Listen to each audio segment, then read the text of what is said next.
हर हर महादेव। आज मैं सबसे पहले आपसे क्षमा मांगता हूँ। आज हम इस वीडियो के माध्यम से जानेंगे बटेश्वर धाम की क्या है अफवाह और क्या है सच।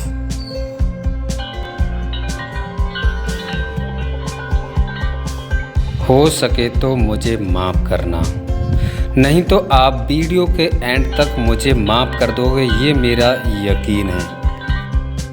चलो आज मिलकर जानते हैं बटेश्वर धाम की सारी विशेषताओं के बारे में और बटेश्वर धाम का बादशाह शाहजहाँ से क्या है संबंध। बटेश्वर का नाम बटेश्वर कैसे पड़ा?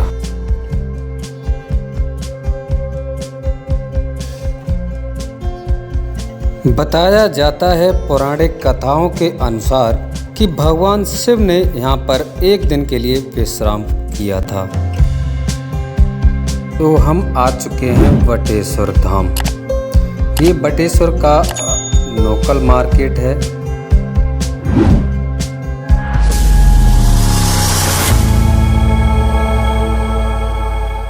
नमस्कार दोस्तों, मेरे चैनल पर आपका फिर से स्वागत है। तो आज हम आए हुए आगरा की एक तहसील है वहाँ बटेश्वर आपने सुना हो कभी, जो भगवान शिव के यहाँ पर 101 प्राचीन मंदिर हैं। बहुत ऐतिहासिक बड़ी यहाँ पर हिस्ट्री है और यहाँ पर महाभारत काल से भी इस मंदिरों का जुड़ाव है। और यहाँ पर ऋषि वशिष्ठ ने भी यहाँ पर तपस्या की थी। बहुत सारी रहस्यमय कहानी है, तो हम बारी बारी से आपको एक्सप्लेन करेंगे किस किस जगह पर क्या क्या चीज़ हुआ करती थी। और जहाँ बताया जाता है कि भगवान शिव ने भी यहाँ पर एक दिन के लिए विश्राम किया था। एक बरगद का वृक्ष है, उसके नीचे। तो हम सारी चीज़ें आपको दिखाएंगे और सारी चीज़ें आपको अंदर दर्शन भी कराएंगे। बोले ना, चलते हैं अंदर की तरफ। वीडियो में बने रहना, तो पूरी देखना आप, तभी आपको एक चीज़ को समझ पाओगे यहाँ पर क्या चीज़ है क्या नहीं है। तो चलते हैं अंदर की तरफ। और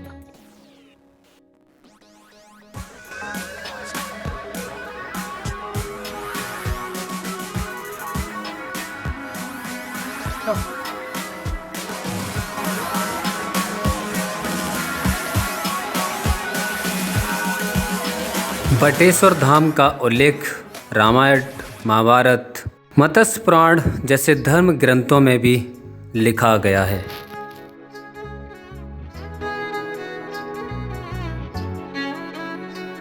इस स्थान को त्रेता युग में सूरसेन नाम से भी जाना जाता था।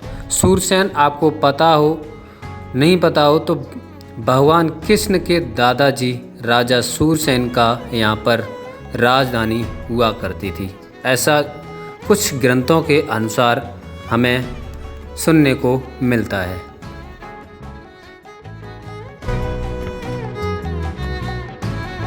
यह स्थान 101 शिव मंदिर की श्रृंखलाओं के लिए भी जाना जाता है, इसलिए इसे धाम की उपाधि दी गई है। इन मंदिरों का निर्माण यमुना नदी के उत्तरी तट पर लगभग 101 मंदिर गुर्जर पैत्यार वंश के शासनकाल 700 से 800 ईसा पूर्व में कराया गया था, जो कि यमुना के भाव से उनमें से कुछ मंदिर क्षतिग्रस्त हो गए और कुछ मंदिरों में हानि भी हुई। फिर उसके बाद आज से लगभग 400 वर्ष पहले लगभग 40 मंदिरों का निर्माण बदावर के राजा बदन सिंह ने 1655 से लेकर 1673 के बीच पुनर्निर्माण कराया था। यह सभी मंदिर प्राचीन नागर शैली के मंदिरों की भांति और विष्णु के अलंकृत हैं, जिनमें समानता गर्भगृह के ऊपर एक शिखर का निर्माण किया गया था। इनमें से बटेश्वर नाथ मंदिर सर्वाधिक महत्वपूर्ण है। मंदिर के गर्भगृह में स्वयंभू शिवलिंग स्थापित है। बटेश्वर धाम से यमुना के उल्टे बहने के संदर्भ में एक लोक कथा प्रचलित है, जिसके अनुसार 17वीं शताब्दी में बटेश्वर क्षेत्र के उत्तरकालीन शासक राजा बदन सिंह थे। एक बार राजा बदन सिंह ने शाहजहाँ से मिलने उनके घर गए और शाहजहाँ को बटेश्वर आने का निमंत्रण देते समय राजा बदन सिंह ने भूल से यह कह आगरा से बटेश्वर पहुँचने में यमुना को पार नहीं करना पड़ेगा, जो कि वास्तविक स्थिति से विपरीत था। घर लौटते समय उन्हें भूल का भान हुआ, क्योंकि बिना यमुना पार किए आगरा से बटेश्वर नहीं आया जा सकता। चिंतित राजा बदन को डर सताने लगा और उन्होंने शाहजहाँ के सामने झूठ न साबित हो जाएं, इसलिए उन्होंने यमुना की धारा को पूर्व से पश्चिम की ओर मुड़वाकर उन्होंने बटेश्वर के दूसरी तरफ कर दिया तथा नदी के तट पर पक्के बांधों का निर्माण कराया गया, ताकि नगर को यमुना की धारा से कोई हानि न हो। ऐसी कथा जनमानस के लोक कथा में प्रचलित है, जो कि पीढ़ी दर पीढ़ी सुनी सुनाई जाती रही, परंतु यह कथा तर्क संगत नहीं लगती। यह बस कल्पना मात्र या फिर अफवाह हो सकती है। कुछ तर्कशील व्यक्ति विशेष से चर्चा करने के उपरांत यह सिद्ध होता है कि कृषि की दृष्टि से यमुना की धारा को पूर्व से पश्चिम की ओर मोड़ा गया था। शाहजहाँ को निमंत्रण देने वाली बात भी एक सिर्फ कल्पना सिद्ध होती है, यह एक अफवाह है, क्योंकि राजा बदन सिंह का जन्म 1644 से लेकर 1654 के बीच हुआ था और शाहजहाँ का जन्म 1592 ईस्वी में हुआ था, वो भी लाहौर में। अभी फ़िलहाल वो शहर पाकिस्तान में है और उसका मृत्यु हुई थी 1666 ईस्वी में। तो राजा बदन सिंह से मिलना, उन्हें निमंत्रण देना एक ये अफवाह ही साबित होती है। यमुना का उल्टा बहना, यह एक पूरी तरीके से सच है। बटेश्वर धाम में यमुना नदी अपनी सामान्य दिशा से यानी कि पश्चिम से पूर्व की ओर न बहकर पूर्व से पश्चिम की ओर बहती हैं, जिससे एक अर्धचंद्राकार आकृति बनती है। यह एक दुर्बल प्राकृतिक घटना है जो कि इस स्थान की धार्मिक मान्यता को और बढ़ावा देती है।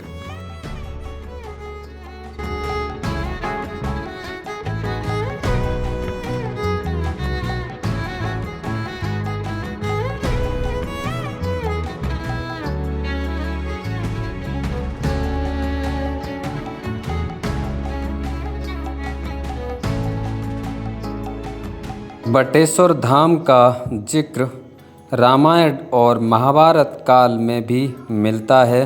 बटेश्वर धाम को गुप्त काशी भी कहा जाता है।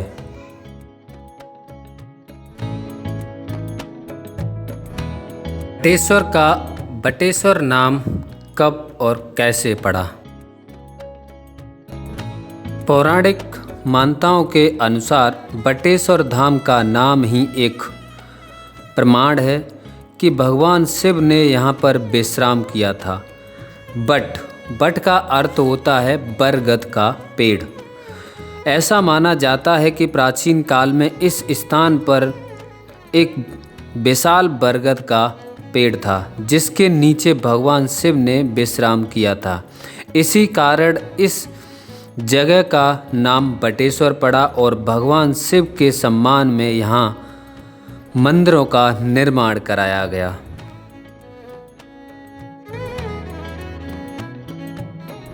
यह कथा इस स्थान के धार्मिक महत्व को दर्शाती है और यही जगह की बटेश्वर धाम आज भी लाखों भक्तों की आस्था का केंद्र है। यह यमुना नदी के किनारे 101 प्राचीन शिव मंदिर हैं, जो कि इनकी पवित्रता और ऐतिहासिक महत्व को और भी बढ़ा देता है।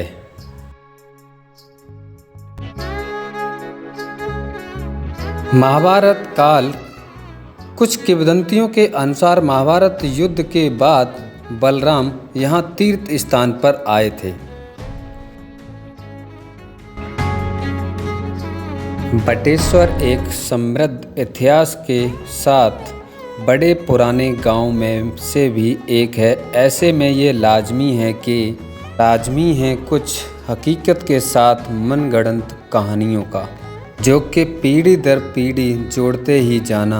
ऐसा ही एक मनगढ़ंत किस्सा है भदावर राजकुमारी का यमुना में आत्महत्या करना और पुरुष के रूप में निरूपित हो जाना। इस पर कोई संशय नहीं कि बटेश्वर का इतिहास बहुत पुराना है तथा यह एक पवित्र धाम है तथा इस जगह पर अलग अलग काल में अलग अलग धर्म के महापुरुषों का आगमन हुआ है। यह स्थान हिंदू धर्म के साथ साथ जैन और बौद्ध धर्म के लोगों के लिए भी एक आस्था का केंद्र है।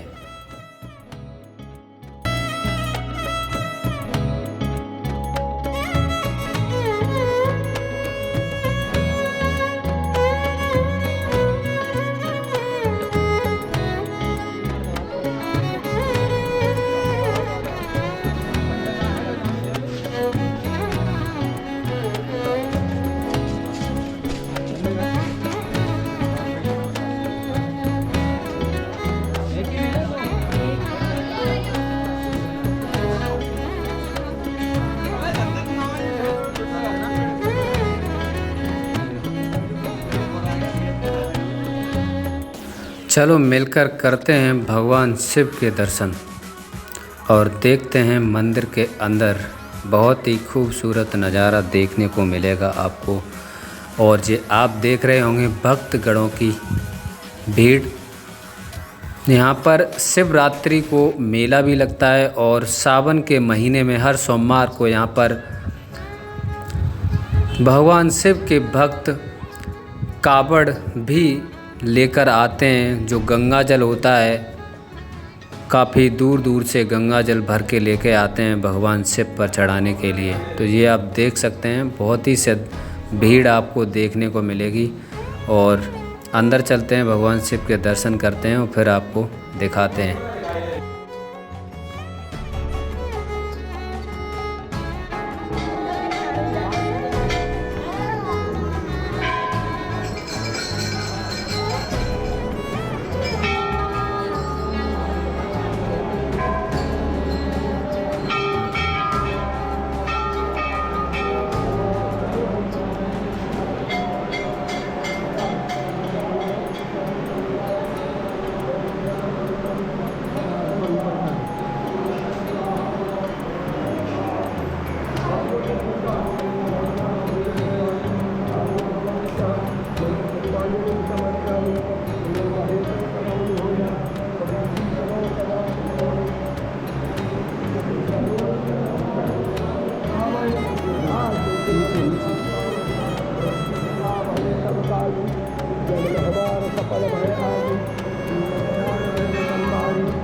एक समय था, बटेश्वर धाम चंबल के बेहड़ों के पास होने के कारण बटेश्वर डाकुओं का आश्रय स्थल बन गया था।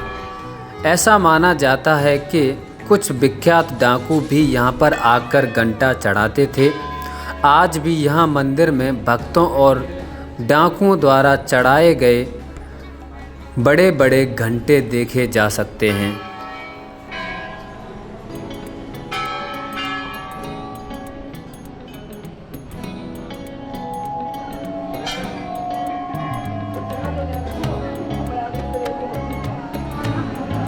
बिहू फिल्म सिटी चैनल के अनुसार आपकी भावनाओं को ठेस पहुंचाने का बिल्कुल मतलब नहीं है। हम अपने धर्म के सारे रीति रिवाजों का तहे दिल से आदर करते हैं।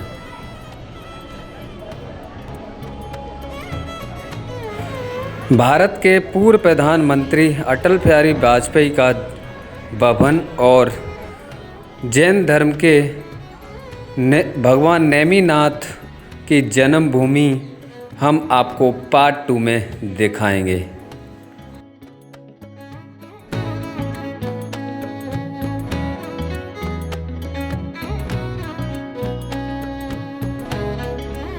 वीडियो फिलहाल हमारी यही तक थी। कैसी लगी वीडियो कमेंट में जरूर बताना। चैनल पर नए तो चैनल को सब्सक्राइब जरूर करना, बेल आइकन जरूर प्रेस किया करो दोस्त, ताकि आपके पास ऐसी इंटरेस्टिंग वीडियो की नोटिफिकेशन। तब तक के लिए जय हिंद, जय भारत, हर हर महादेव।